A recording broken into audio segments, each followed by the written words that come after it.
I was 6 years old the first time I saw her, and I still don't know if she was real, or if something in that house made her real.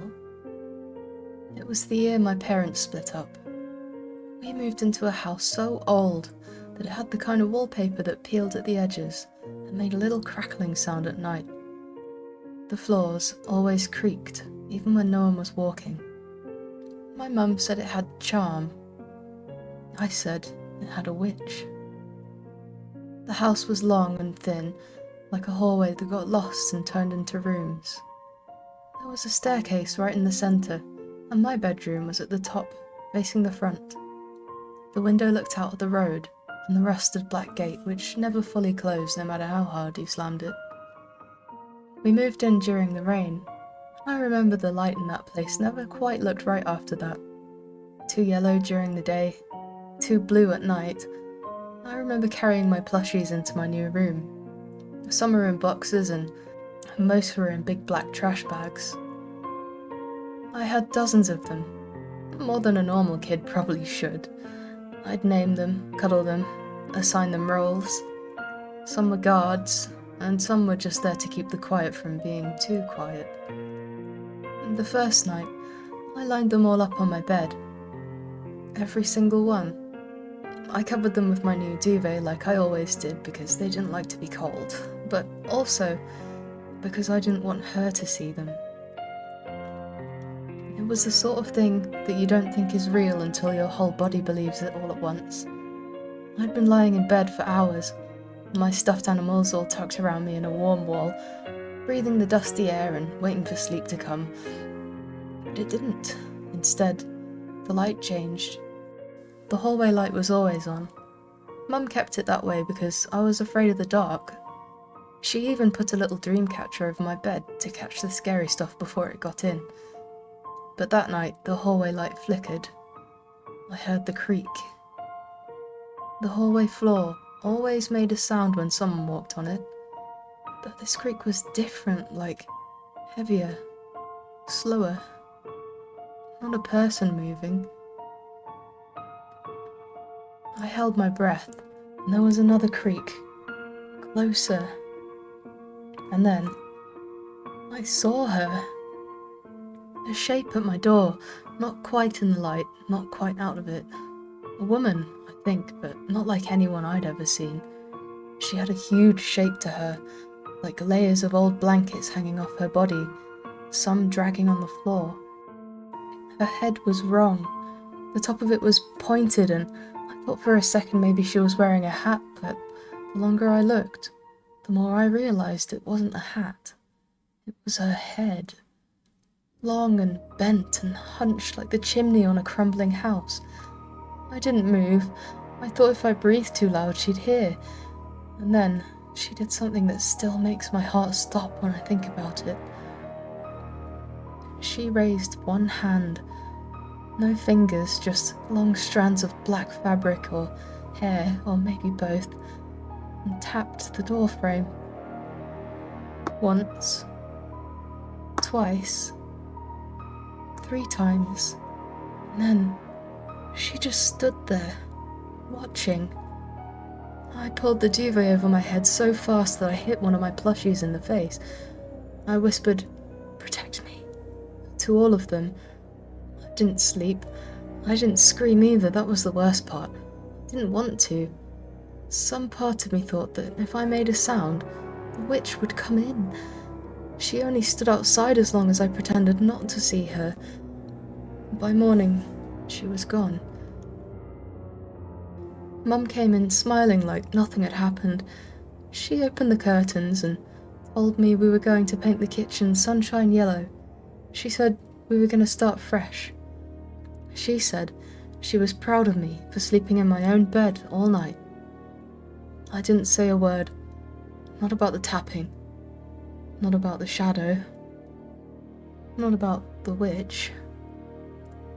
But that night I made a fortress. I tucked all of my plushies under the covers, wall to wall. None of them were allowed to stick out. I warned them all quietly that she came at night and that we had to be still, that we had to be absolutely silent. And when the light flickered again, I didn't cry. I just listened. 3 taps. I waited, and I heard breathing I couldn't place, and the sound of fabric dragging against the wood floor. The 3rd night was worse. She didn't just stand at the door. That night, I felt something pull on the edge of my blanket.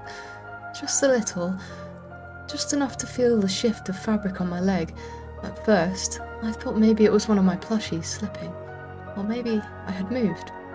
But then, it happened again. A slow, careful tug. I held my breath so tight my chest hurt.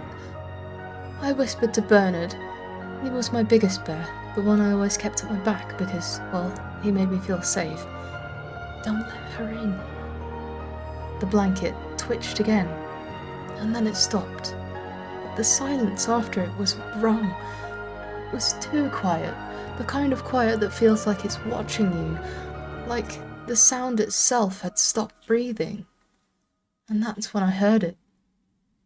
You always hide. The voice didn't come from the door.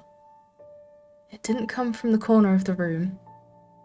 It came from under the bed.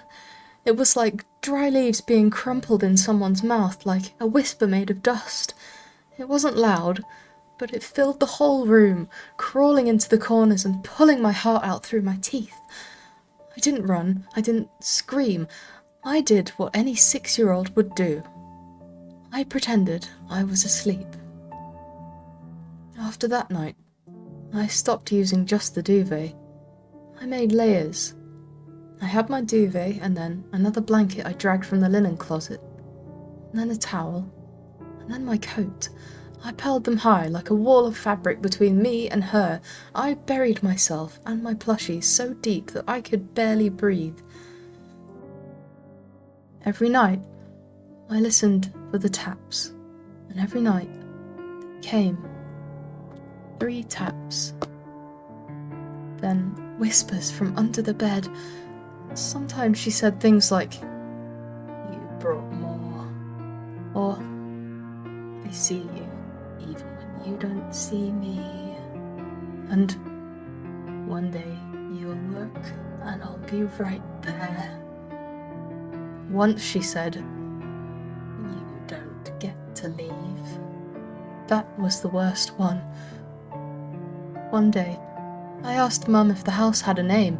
I don't know why I asked. I think I wanted to know if it had a history, if anyone else had lived there before, if someone else had seen her. Mum was washing the dishes. She laughed and said, "I think the landlady said it used to be called Brindle House or something like that. Sounds fancy, doesn't it?" I said, "Did anyone die in it?" She stopped scrubbing. She gave me a look, not scared, just surprised. "Why would you ask that?" I shrugged, but inside I was sure. I knew something had happened there. Something bad. Something no one talked about anymore. That night, she came closer than ever. She didn't knock that time. She didn't need to. The quilt witch slid into my room. I heard the dragging sound of her quilt-like skin across the hallway, and then it was inside my walls. The sound came from inside the corners of the room, like she had melted through the cracks in the paint. I heard breathing on all sides of me. I squeezed my plushies so tight I thought that I might break them. Then I felt it, a weight on the bed. Like a person, kneeling. She was on the bed. I couldn't scream, I couldn't move. I just cried quietly under layers and layers of fabric, whispering, "Please no, please no, please not tonight." I could feel her hand, if you could call it that, pressed down on the duvet, searching, like she was trying to find my face. But the plushies were between us. They blocked her, they confused her. I heard her whisper something, like a hiss caught in a web. "They don't sleep, they watch. I don't like when they watch." And then, she was gone. just gone. The next morning, I found a long black thread stuck to my pillow.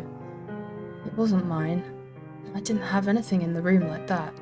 It was thick, rough, like it had come from something ancient. I threw it behind the radiator. I told no one. But from then on, I knew the rules. The plushies had to stay awake. They had to be in position, and I had to stay under the covers because if she found my face, if the quilt witch ever really found me, I don't think I'd still be here to tell you this. And so, a week passed, or maybe more. Time gets weird when you're that little and scared every single night. Every day, I was normal. I went to school. I drew pictures. I ate smiley face-shaped potatoes and smiled when Mum said we could get a dog after things settled down. But every night, I was in a war. The plushies were my soldiers, my shields, my last line of defense. But they started changing, not physically, not like horror movies where they twist or turn, but the way I treated them. Well, I stopped cuddling them and I started positioning them. The ones with big eyes went near the edges to watch. The ones with long arms I placed facing the corners to protect. Even though they were just animals. A bear, a bunny, a weird raccoon with a tail that was a bit too long. I had a new rule too. No one could be left out, not even for a second. If even one plushie rolled out of bed in the night, the quilt witch would notice and she would get closer. One night, I woke up freezing. I always slept hot, too many layers, all the plushies, trapping my body heat, but that night, it felt like ice water had been poured over my face. I opened my eyes. Something was wrong. Bernard was gone. My big bear, my back guard, the one that I never slept without. And I panicked. My breath went all short and my eyes darted around in the dark trying to adjust. And then I saw him. Bernard was sitting upright in the corner of the room, facing me. At first, I was confused. I thought maybe I'd tossed him in my sleep. But plushies don't sit up straight on their own. He looked like someone had placed him there, facing me, warning me. I didn't move. I didn't go get him. I just curled up tighter and whispered to the others. I asked them what it meant. I asked if they were scared too. That was the night she whispered again, but not from under the bed, from behind Bernard. I didn't see her, but I felt her. I knew she was there. The voice came like a wind through a closet full of old coats. You forgot him. He watched for you. You left him. He's mine now. I wanted to scream, but Bernard was still looking at me, still sitting up straight. I whispered to him over and over, I didn't forget you. I swear I didn't. I love you. I love you. I love you. Eventually the cold went away, and Bernard was back in bed, right where he belonged. But I didn't sleep for the rest of the night. The next morning, I told Mum I didn't want to live there anymore. She was making toast, singing some song from the radio. She looked down at me, confused. What do you mean, sweetheart? I told her. She's in the walls. She watches me. She doesn't like my toys. She wants me to look at her. Mum knelt down, toast still in hand, and said something that I will never forget. You've got such a wild imagination, just like your dad. I didn't say anything. I felt cold again. She said it like it was a compliment, like having imagination was a good thing. But I knew better. I wasn't imagining anything. The next weekend, I stayed at Dad's place for the first time. It was small, clean, bland, it smelled like man soap and cheap supermarket food. I didn't bring all my plushies, just 3 of them. Bernard, the turtle, and a good watcher. It was a wide-eyed owl plushie with a loose wing. I didn't plan to sleep. I thought if I stayed up, She couldn't follow me, but I fell asleep anyway, and I dreamed of quilts. Long, stitched-together pieces of old cloth moving like worms. Quilts that slithered under doors and smiled with thread teeth. Quilts that wrapped around ankles and pulled. Quilts that whispered your name while your mouth was sewn shut. I woke up screaming. Dad let me sleep in his bed the rest of the night, no questions asked. And the next day, I begged not to go back. But I had school and Mum needed me. So I went back. When I opened the door to my bedroom, something was waiting. On my bed, every single plushie had been turned face down. All of them, lined up perfectly like soldiers after a defeat. Like they were ashamed or punished. Again, I just whispered, "I'm sorry," and then I put them all back the right way. I knew she was angry now. She knew I'd tried to leave. After the plushies were turned face down, something changed in the room. The air itself felt different, thicker, harder to pull into my lungs. The wallpaper had always been peeling a little, but now it seemed curlier, like it was trying to speak, crinkling in ways that felt intentional. I started to imagine that if I smoothed the wallpaper flat, I'd find words scribbled underneath, or names. That night, I didn't sleep. I couldn't. I didn't even get into bed. Instead, I sat upright in the corner of the room with all the plushies around me in a circle. Not under covers, not pretending. I sat and I watched. I thought that maybe that was the answer. Maybe if I stayed awake, if I saw her coming, she couldn't hurt me. The tapping didn't come until the dawn was almost rising. 3 soft knocks in the middle of the wall behind me. Not the door, the wall. It spun around so fast I knocked the turtle onto its back. I didn't pick him up because something inside the wall was breathing. I pressed my hands to my ears. I started humming. Anything to block it out. Then I heard her speak again. "You broke the pattern." It was angry this time, not just whispery and weird, real, cold and clear. "You changed the rules. You left your place." The breathing got louder. "So I get to change the rules too." The plushies started to slide, not by themselves, like something underneath the floorboards was shifting them, pushing them. They inched toward the window, one by one. I screamed. Mum burst into the room seconds later, hair wild, wearing a dressing gown. Hey, what is it? What's wrong?" All the plushies were exactly where they'd been, circle perfect, not one out of place. The breathing had stopped. I just cried. I sobbed and I sobbed. Mum let me sleep in her bed that night. I didn't tell her that the quilt witch had changed the game.